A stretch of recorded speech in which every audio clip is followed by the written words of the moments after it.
అందరికీ నమస్కారం. ఓం శ్రీ గురుభ్యో నమః. ఒక యోగి ఆత్మకథ. పరమహంస యోగానంద గారి యొక్క ఆధ్యాత్మిక జీవిత విశేషాలన్నీ మనం తెలుసుకుంటున్నాం కదండి.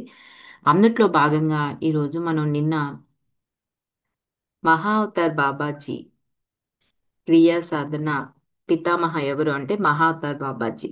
ఆయన గురించి మనం తెలుసుకుంటున్నామండి. బాబాజీ క్రీస్తు ఎప్పుడూ సన్నిహిత సంబంధాలతోనే ఉండేవారని, వాళ్ళిద్దరూ ఎంతో స్నేహపదంగా ఉంటూ తమ యొక్క విధులు నిర్వర్తించేవారు. అంటే ఏంటి? మోక్ష ప్రాప్తి కోసం ఆ ముక్తిప్రదమైన స్పందనలు ఏవైతే ఉన్నాయో వాటిని వాళ్ళు ఎప్పుడూ ప్రసరింపచేస్తూ ఉండేవారనమాట. దానికోసమే ఒక ఆధ్యాత్మిక ప్రక్రియకు వాళ్ళు ఈ యుగంలో రూపకల్పన చేశారు.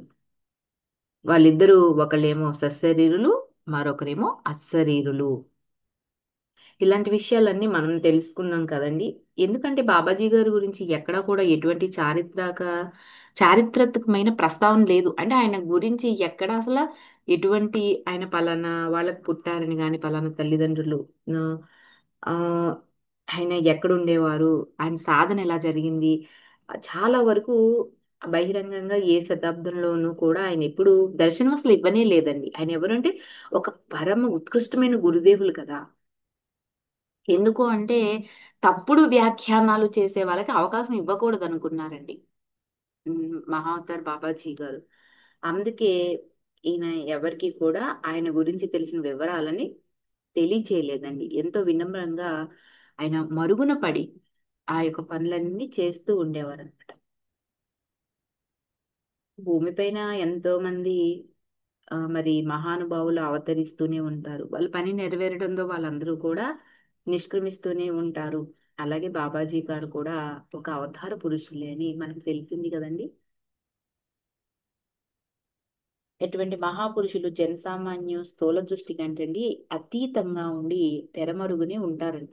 ఎందుకంటే ఇచ్ఛానుసారంగా కనుమరుగయ్యే శక్తి వాళ్ళకు ఉంటదండి. వాళ్ళు ఎప్పటికో అప్పుడు అదృశ్యం అయిపోవాలి అనుకుంటే అయిపోగలదనంట. ఈ కారణాల వల్ల తమ గురించి ఎవరికీ ఏమీ చెప్పవద్దని శిష్యుల్ని కూడా మామూలుగా హెచ్చరిస్తూ ఉండటం వల్ల చాలా మంది ఆధ్యాత్మికంగా ఎవరైతే మహామేరు సదృశులు ఉన్నారో వాళ్ళు ప్రపంచానికి అలా అజ్ఞాతంగానే ఉండిపోయారండి.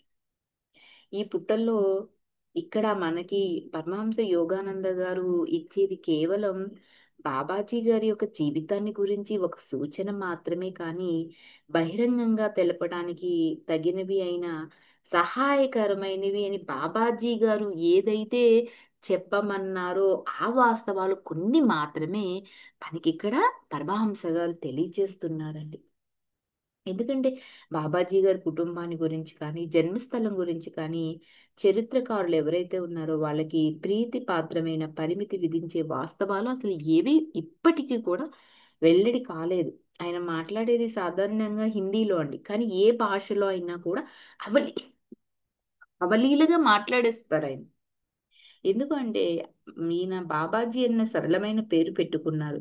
బాబాజీ అంటే ఏంటి అసలా? పూజ్యులైన తండ్రి గారు అనేది ఒక సామాన్యమైన బిరుదు అనమాట. భారతదేశంలో చాలా మంది గురువుల్ని బాబాజీ అని పిలుస్తారు. కానీ లాహిరి మహాశయులు గురువులైన బాబాజీ మాత్రం వాళ్ళల్లో వారు మాత్రం కాదు అని చెప్తున్నారండి. ఈ మహా అవతారుల ఉనికిని గురించి లోకానికి మొట్టమొదటిసారిగా వెల్లడైంది ఎప్పుడు అంటే బాబాజీ గారు గురించి 1946లో. అది కూడా ఎప్పుడు అంటే ఆటోబయోగ్రఫీ ఆఫ్ ఏ యోగి, ఒక యోగి ఆత్మకథ ద్వారా మాత్రమే మనకి ఆయన గురించి రహస్యాలన్నీ వెల్లడయ్యాయి అన్నమాట. ఇది లాహిరి మహాశయుల శిష్యులు ఇచ్చిన గౌరవ బిరుదులంటండి. కానీ మహాముని బాబాజీ, మహారాజు, మహాయోగి, మహారాజు అంటే పరమానంద మగ్నులైన సాధువు అని, మహాయోగి అంటే యోగులందరిలోని గొప్పవారని, త్రయంబక బాబా లేదా శివబాబా అంటే శివుడి యొక్క అవతారం అనే అర్థంలో, అంటే అన్ని బంధాల నుంచి విముక్తుడైన ఈ మహాగురువులు గోత్రనామాలేవో తెలియకపోతే అసలు నష్టం ఏంటి అని అడుగుతున్నారు ఇక్కడ. ఎప్పుడైనా ఎవరైనా భక్తితో బాబాజీ పేరు పలికినట్లయితేనంటండి ఆ భక్తుడికి తక్షణమే ఆధ్యాత్మిక అనుగ్రహం లభిస్తుంది అని లాహిరి మహాశయులు చెప్పారు. ఎవరైనా ఆధ్యాత్మికంగా ఉన్నత స్థితి నుండి ఉన్నత స్థాయికి ఎదగాలని అనుకున్న వాళ్ళు ప్రేమతో, ఎంతో భక్తి భావంతో, అర్పిత భావంతో, మన పూర్తి సరెండర్నెస్ తో బాబాజీ అని మనం ఆ పేరుని పలికినట్లయితే ఎప్పుడైనా ఆయన తక్షణమే మనకి ఆధ్యాత్మిక అనుగ్రహాన్ని కలిగిస్తారు. మృత్యుంజయులైన ఈ మహాగురువులు దేహం మీద వయస్సును తెలిపే చిహ్నాలు ఏమీ ఉండవండి. ఎందుకంటే ఈయన పాతికేళ్లకు మించని యువకుడులాగా కనిపిస్తారు మనకి. పసిమి ఛాయ, నడితరం పుష్టి, ఎత్తుగా గల బాబాజీ ఆ సుందర దృఢకాయం ఎలా ఉందంటే అది దృగ్గోచరమయ్యే తేజస్సుని ప్రసరింప చేస్తూ ఉంటుందన్నమాట. ఆయన కళ్ళు నల్లగా ఉంటాయి, ప్రశాంతంగా, ఎంతో ప్రేమ ఆర్ద్రతతో ప్రసన్నంగా ఉంటాయి. నిగనిగలాడే ఆయన పొడిగాటి జుట్టు రాగి వన్నెలో ఉంటుంది. ఒక్కొక్కప్పుడు బాబాజీ ముఖంలో లాహిరి మహాశైలుకు ఎంత దగ్గరగా పోలిక కనిపిస్తూ ఉంటుందంటే వీళ్ళిద్దరిని పక్క పక్కన చూస్తూ ఉన్నప్పుడు కడపటి ఏళ్లలో లాహిరి మహాశైలు ఇప్పుడు యువకుడిలా కనిపించే బాబాజీకి తండ్రిగా కూడా చెలామణి ఆ అయ్యేవారేమో, అంటే ఎప్పుడో ఆయన తండ్రేమో అన్నట్టు ఆ కనబడేవారంటండి. ఋషి తుల్యులైన ఆ ఈయన యొక్క సంస్కృత భాషా అధ్యాపకులైన స్వామి కేవలానంద గారు ఉన్నారు కదండి, పరమహంస గారు సంస్కృతాన్ని నేర్పిన గురువు గారు. ఆయన బాబాజీతో కొంతకాలం హిమాలయాల్లో కూడా గడిపారండి. సాటి లేని ఈ పరమ గురువులు తమ బృందంతో కలిసి ఎప్పుడూ కూడా హిమాలయాల్లోని ఒక చోటు నుంచి మరొక చోటికి వాళ్ళు సూక్ష్మ ప్రయాణం చేస్తూనే ఉండేవారండి. అని కేవలానంద గారే పరమహంస గారితో చెప్పారనమాట. ఆయనతో పాటు ఉండే చిన్న బృందంలో ఆధ్యాత్మికంగా గొప్ప ప్రగతి సాధించిన అమెరికన్ శిష్యులు కూడా ఇద్దరు ఉన్నారు. ఒక ప్రదేశంలో కొంతకాలం ఉన్నాక బాబాజీ డేరా డండా ఉఠావో, అంటే ఇక్కడి నుంచి ఇంకా మన బిచానా అంతా ఎత్తేద్దాం అంటారంటండి. ఆయన చేతిలో కూడా ఎప్పుడు ఒక దండం ఉంటుంది, అదే వెదురు కర్ర. మనం పరమహంస ఇంకా గురించి ఇప్పుడు ఈ పుస్తకంలో ఈయన ఆధ్యాత్మిక విశేషాలన్నీ తెలుసుకోక ముందండి, మన శ్రీ అమ్మగారు ఒక హిమగిరి గురువర్యులకు శిష్యుడైన యోగి స్వీయ కథలో శ్రీ మధుకర్ గారి యొక్క మరి ఆధ్యాత్మిక గత జన్మ ఇప్పటి జన్మల గురించి మనం తెలుసుకున్నప్పుడు విశ్వనాథ్ బాబాజీ గారు అలాగే మహావతార్ బాబాజీల దర్శనం జరిగినప్పుడు ఆ ఇలాంటి విషయాలన్నీ కూడా అక్కడ కూడా మనకి ప్రస్తావించడం అనేది జరిగింది అనమాట. ఎందుకు అంటే ఆయన ప్రతి మాట సూక్ష్మయాన పద్ధతిని ఆయన ఆయన ప్రతి మాట అంటే ప్రతిసారి ఇక్కడి వెళ్ళిపోదాం, ప్రతిసారి ఇక్కడ మకాం మార్చేద్దాం అన్నప్పుడు అంటండి ఎప్పుడు సూక్ష్మయాన పద్ధతిని అనుసరించరంటండి. ఒక్కొక్కప్పుడు ఒక్కో కొండ మీద నుంచి మరొక కొండ కొమ్మ మీదకి కాలి నడకను కూడా వెళ్తూ ఉండేవారంట. బాబాజీ కోరినప్పుడే ఆయన ఇతరులకు కనబడటం కానీ వాళ్ళు ఆయన్ని గుర్తుపట్టడం కానీ జరుగుతుందంట. అంటే మన కళ్ళ ముందు ఉన్నా కూడా ఆయన మహావతార్ బాబాజీ గారని మనం గుర్తు పట్టలేము. ఆయన మనకు దర్శనం ఇవ్వాలి అనుకుంటేనే మనకి ఆయన దర్శన భాగ్యం కలుగుతుంది అని ఇక్కడ చెప్తున్నారు. వేరు వేరు భక్తులకు ఆయన కొద్దిపాటి తేడా గల వేరు వేరు రూపాల్లో కూడా కనిపించినట్టు ఎంతో మంది చెప్తారని. ఒక్కొక్కప్పుడు గడ్డం మీసాలతో, మరొకప్పుడు అవి లేకుండా, అంతేకాకుండా చ్యుతిలేని ఆయన దేహానికి ఆహారం అసలు అక్కర్లేదు అంటారు. ఎందుకంటే ఆ మహాగురులు అరుదుగానే భోంచేస్తారంటండి. సందర్శించే శిష్యుల పట్ల సాంఘిక మర్యాద కోసం ఆయన ఏం చేస్తారంటే అప్పుడప్పుడు పళ్ళో పాలో నెయ్యో పోసి వండిన ఆ పరమాన్నమో తీసుకునేవారు. ఏంటంటే శిష్యులు వెళ్ళేటప్పుడు గురువుల దగ్గర ఉత్తి చేతులతో వెళ్ళరు కదా, ఏదో ఒకటి మనం పట్టుకెళ్తూ ఉంటాం కదండి. అలా మనం వెళ్ళి ఇచ్చిన ఆ ఏదో ఒక నైవేద్యం ఏదైతే మనం ప్రసాదంగా ఆయనకి మనం సమర్పిస్తామో దాన్ని మాత్రం ఆయన స్వీకరించేవారు ఉంటుంది. బాబాజీ జీవితంలోని ఎంతో ఆశ్చర్యకరమైన సంఘటనలు రెండు తెలుసంటండి పరమహంస గారికి. అవి ఏంటి అంటే ఈయనకి ఎవరు చెప్పారు ఈ రెండు విషయాలు కూడా కేవలానంద గారే చెప్పారండి. ఎందుకంటే ఆయన ఆ మరి ప- బాబాజీ గారితో కొన్నాళ్ళు అక్కడ హిమాలయాల్లో ఉన్నారు కదండి. అందుట్లో మొదటిది ఏంటంటే ఒకనాటి రాత్రి ఆయన శిష్యులండి పవిత్రమైన వైదిక క్రతువు ఒకటి చేయటానికి బాగా పెద్ద మంట మండుతున్న హోమకుండం చుట్టూ కూర్చుని ఉన్నారంట.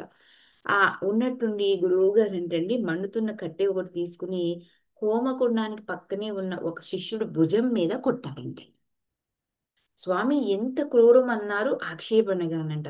అక్కడే ఉన్న లాహిరి మహాశయులు అయితే ఇతను తన పూర్వ కర్మ ఫల అనుసారంగానండి నీ కళ్ళ ముందే కాలి బూడిద అయిపోతుంటే నువ్వు చూస్తూ ఉంటావా అని లాహిరి మహాశయుల్ని బాబాజీ గారు అడిగారు. ఈ మాటలతో బాబాజీ శిష్యుడి వికృత భుజం మీద ఉపశమనం అయ్యేదాకా ఆయన చెయ్యి వేసి నిమురుతూనే ఉన్నారండి. ఈ రాత్రి నిన్ను బాధాకరమైన మృత్యువు నుంచి తప్పించాను. నిప్పు సెగ వల్ల ఈ కొద్దిపాటి బాధతో కర్మ నియమం నీకు నెరవేరిపోయింది అని బాబాజీ గారు సెలవిచ్చారండి. ఎందుకంటే మరో సందర్భంలో బాబాజీ ఆ యొక్క పవిత్ర బృందం దగ్గరికి ఒక ఆగంతకుడు రావడం వల్ల అంటండి వాళ్ళ ప్రశాంతతకు భంగం కలిగిందంట. గురుదేవులు బస చేసిన చోటికి దగ్గరగా చేరటానికి దాదాపు ఆసక్తికమైన కొండ కొనకొమ్మకు ఆశ్చర్యం కలిగించేటంత నేర్పుతో అతను ఎక్కొచ్చేసాడంటండి. అంటే వాళ్ళు ఏ కొండల మీద అయితే వాళ్ళు నివాసం ఏర్పరచుకుని బస చేసుకుని ఉంటారో అక్కడికి మనం వెళ్ళలేము, మానవ మాత్రం అని ఇక్కడ చెప్తున్నారు. స్వామి బాబాజీ అనే మహానుభావులు మీరే అయ్యి ఉండాలి అని ఆ వ్యక్తి అంటండి మాటలకు అందని ఒక భక్తి ప్రవృత్తులతో వెలుగొందాయంట. మీకోసం చేరరాని ఈ కోనగుట్టల్లో నెలలు తరబడిగా అంతు లేకుండానే నేను వెతుకుతున్నాను అని, అంతేకాకుండా తమని శిష్యుడిగా స్వీకరించమని వేడుకుంటున్నాను అని ఆ వ్యక్తి అంటాడు. మహాగురువులు మారు పలకపోయేసరికి అతడు ఏం చేస్తాడంటే ఆ కొండ కొమ్మకు దిగువనున్న బండల వరుస వైపు చూపించాడంటండి. ఎందుకు అంటే మీరు నన్ను స్వీకరించని పక్షంలో ఈ కొండ మీద నుంచి నేను దూకేస్తాను అని. దైవాన్వేషణలో నేను మీ గురుత్వం పొందలేకపోయినట్లయితే ఇంకా నా జీవితం నిరర్ధకతం అన్నాడండి. అయితే దూకు అన్నారంతే బాబాజీ ఏ మాత్రం ఉద్రేకం లేకుండా నీ ప్రస్తుత పరిస్థితుల్లో నిన్ను నేను స్వీకరించలేను అని చెప్పారంట. అంటే ఆయన మనస్థితిని ఏ విధంగా ఉందో పరీక్షిస్తున్నారనమాట ఇక్కడ. వెంటనేనంటండి ఆ మనిషి కొండ మీద నుంచి ఆ బాబాజీ గారి ఆజ్ఞ ప్రకారం దూకేశాడంట. అది చూసిన శిష్యులు కుయ్యబారిపోయారండి. బాబాజీ వాళ్ళ వైపు చూసి ఆ ఆగంతుకుడి కాయాన్ని, ఆ భౌతిక గాయాన్ని తీసుకురమ్మని చెప్పారంటండి. చితికిన కాయాన్ని తెచ్చి శిష్యులు ఎదురుగా పెట్టగానేనండి మహాగురువులు దాని మీద ఆయన చెయ్య వేశారు. వేసిన వెంటనే చనిపోయిన వాడు కళ్ళు విప్పి సర్వశక్తివంతులైన గురుదేవుల ముందు సవినయంగా అష్టాంగ దండ ప్రమాణం చేశాడు. ఇప్పుడు పనికొస్తావు నువ్వు శిష్యరికానికి అంటూ బాబాజీ మళ్ళీ బతికిన శిష్యుడి వైపు ఎంతో ఆప్యాయంగా చూశారంటండి.